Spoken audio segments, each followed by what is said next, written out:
Assalamualaikum warahmatullahi wabarakatuh. Kita lanjutkan kembali ke pertemuan 1B. Video ini adalah lanjutan dari pertemuan 1A.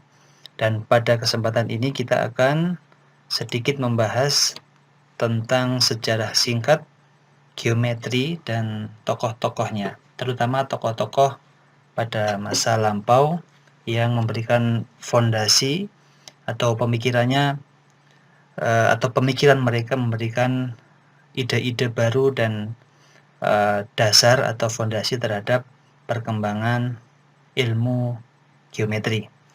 Materi ini saya berikan karena sebagai calon pendidik ya, terutama calon guru, memang semuanya saya yakin ada yang tidak menjadi guru nanti ya, tapi setidaknya prodi kita adalah mencetak para guru. Orientasinya adalah mencetak calon guru matematika yang profesional, insya Allah. Saya lanjutkan sehingga dengan mengenal tokoh-tokoh geometri itu, maka tentu Anda akan lebih menghargai matematika dan bisa Anda tularkan ke siswa-siswa Anda nanti, ya. Dan beberapa riset atau hasil penelitian menunjukkan bahwa guru-guru yang memiliki pemahaman yang baik terhadap sejarah matematika atau history of mathematics itu cenderung memiliki kemampuan matematika yang lebih baik. Saya pernah membaca paper itu hasil penelitian di Turki kalau tidak salah. Memang hasil penelitian ini belum tentu 100% benar ya. Ada juga orang yang mungkin tidak mengenal sejarah matematika tetapi kemampuan matematikanya juga baik.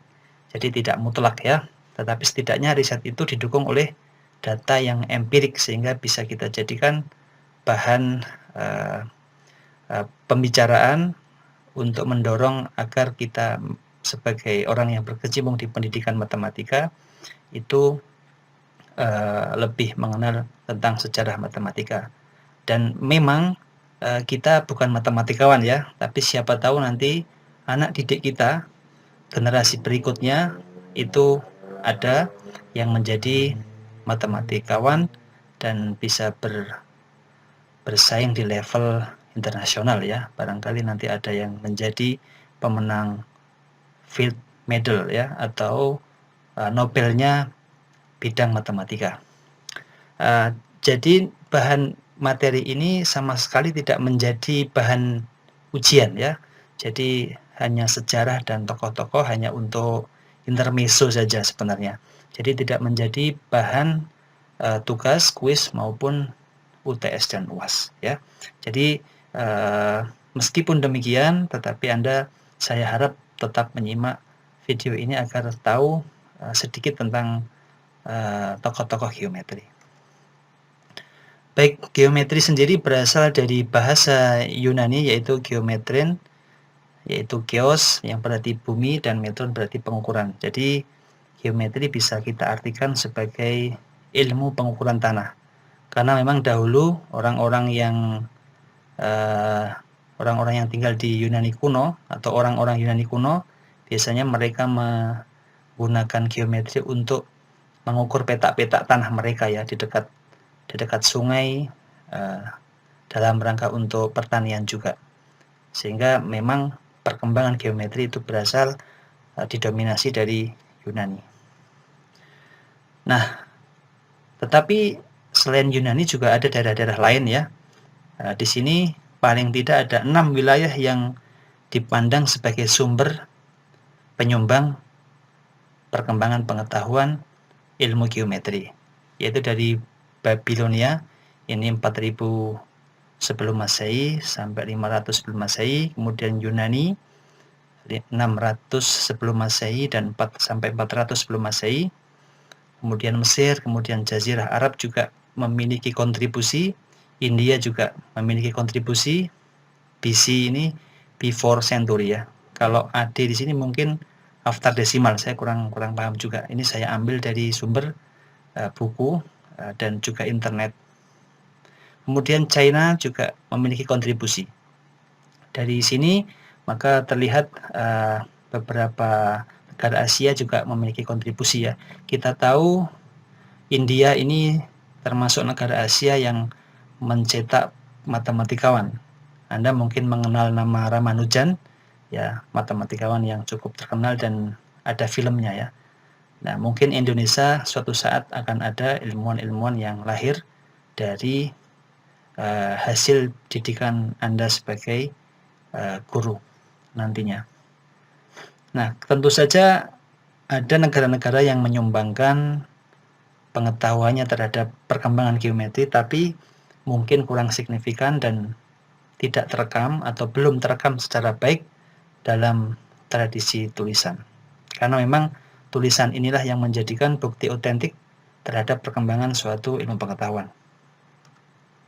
Nah, beberapa tokoh geometri, yang pertama adalah Thales of Miletus ya, dia hidup antara 640 sampai 546 sebelum Masehi. Nah, dia terkenal dengan orang yang selalu berkata, ini salah ketik ya, berkata buktikan itu. Artinya dia senantiasa mendorong orang untuk berpikir kritis, ya. Jadi mendorong orang untuk berpikir kritis, berpikir logik dan argumentatif. Nah, dari sekian banyak teorema yang dia kenalkan atau dihasilkan, salah satunya adalah yang pertama itu ya, bahwa sudut-sudut alas dari suatu segitiga sama kaki adalah kongruen.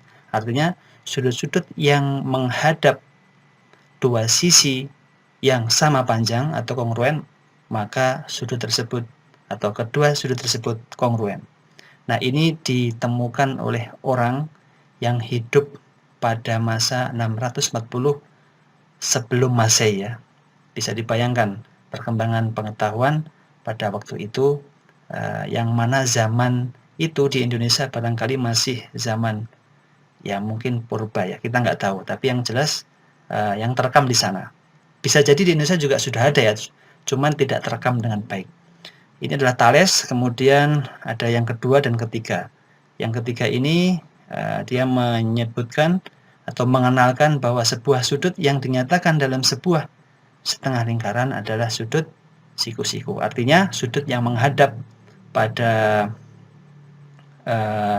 setengah lingkaran atau sudut keliling maksudnya ini ya, yang menghadap busur setengah lingkaran, maka dia pasti bernilai 90 derajat atau siku-siku. Nah, Thales sudah mengenalkan ini di zamannya. Kemudian ini adalah tokoh yang sangat terkenal dan fenomenal ya. Kita kenal tokoh ini dari sejak SD. Ini adalah fotonya, mungkin foto replika, saya nggak tahu apakah ini termasuk foto yang tadi, Thales tadi. Kita nggak tahu, ini mungkin pendekatan saja ya. Pythagoras ini hidup 582 sampai 507 sebelum Masehi. Nah, saya katakan tadi tokoh ini sangat terkenal karena rumusnya atau teoremanya bertahan sampai sekarang. Dan sekali lagi di zaman itu 500 sebelum, bahkan 600 ini ya, hampir 600 sebelum Masehi, Pythagoras sudah menelurkan teorema yang diakui sampai sekarang. Dan pendekatan untuk mendapatkan teorema Pythagoras itu sangat banyak, bahkan puluhan ya. Dulu saya pernah memberikan tugas kepada mahasiswa untuk mencari beberapa bukti teorema Pythagoras. Ternyata mahasiswa menemukan banyak sekali, bahkan puluhan, dan di atas itu bahkan ada yang mengatakan bahkan ratusan. Saya pernah mendengarkan paparan dari salah satu matematikawan Indonesia, Prof. Hendra Gunawan. Dan ini sangat menginspirasi kita ya. Tentu sebagai seorang pemikir, dia senantiasa bekerja terus untuk menghasilkan teorema-teorema yang berkaitan dengan geometri. Kemudian tokoh berikutnya adalah Plato. Ini juga cukup terkenal ya nama ini. Dia disebut di sini berperan dalam mengembangkan geometri dan matematika secara umum, bahkan meskipun dibayangi oleh statusnya yang unggul dalam filsafat Yunani secara umum ya. Memang zaman dulu para matematikawan itu juga terkenal dengan atau dikenal sebagai para filsuf ya, bahkan juga seorang yang ahli dalam atau seseorang yang mendalami dalam bidang agama, ya. Anda tahu mungkin Archimedes, ya Archimedes itu selain dia berkontribusi dalam bidang-bidang ilmu pengetahuan matematikawan dan IPA, ya maksud saya fisika, ya terkenal uh, dengan massa jenisnya, teori massa jenisnya, kemudian dalam analisis real juga ada hukum Archimedes, ya.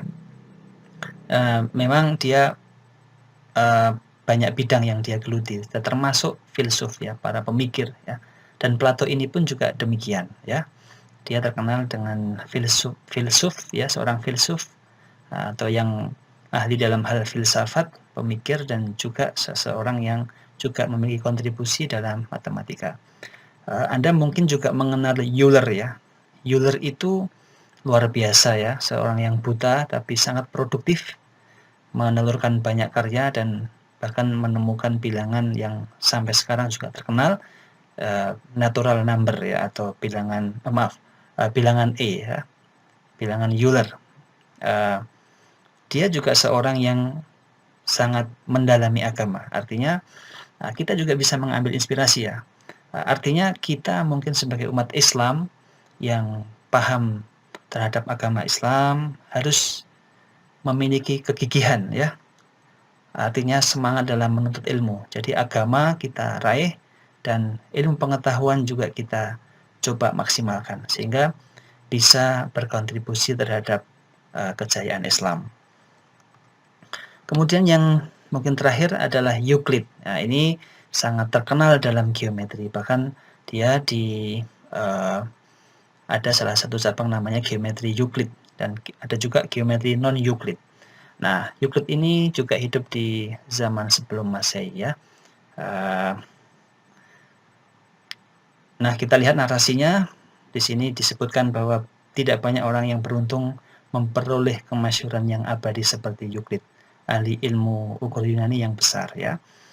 Meskipun semasa hidupnya dia hidup bersama Napoleon, ya, Martin Luther, Alexander Agung yang jauh lebih terkenal ketika itu, tapi dalam jangka panjang, dalam waktu yang lama sampai sekarang nama Euclid mengungguli nama-nama yang saya sebutkan tadi, ya. Nah, karya yang terkenal itu adalah Elemen, ya. Karya geometri sebagai geometri yang fundamental itu Elemen, dan karya ini atau buku dia yang asli sepertinya saya pernah membaca disimpan di Museum Prancis, ya. Jadi ini adalah tokoh geometri juga yang sangat terkenal. Nah, barangkali di era modern banyak sekali, ya, tokoh-tokoh geometri yang sudah jauh berkembang keilmuannya, dan dari geometri ini juga banyak cabang, ya. Ada geometri, kalau di mata kuliah ada geometri analitik, transformatik, dan yang menekuni matematika murni tentu lebih tahu, ya. Kita hanya tahu kulit-kulitnya saja. Baik, itu adalah beberapa tokoh yang bisa kita ambil manfaatnya, terutama semangat mereka, kegigihan mereka. Bahkan mereka sebagai seseorang yang mengembangkan ilmu pengetahuan tidak jarang menghadapi para raja di waktu itu, ya. Bahkan seperti orang yang menemukan planet bumi mengitari matahari saat itu sangat ditentang oleh saya lupa namanya, ya, sangat ditentang oleh kalangan gereja atau mungkin kalangan agama karena dianggap bertentangan dengan pemahaman agama waktu itu. Jadi saya pesan kepada Anda untuk mengenal sejarah, mengenal kegigihan para tokoh dalam mengembangkan matematika, dan mungkin Anda tularkan nanti ke calon anak didik Anda di masa mendatang. Demikian pertemuan pertama. Yang kedua yaitu pertemuan 1B. Terima kasih atas perhatiannya. Saya insya Allah akan susulkan lagi video untuk pertemuan 1C. Terima kasih. Assalamualaikum warahmatullahi wabarakatuh.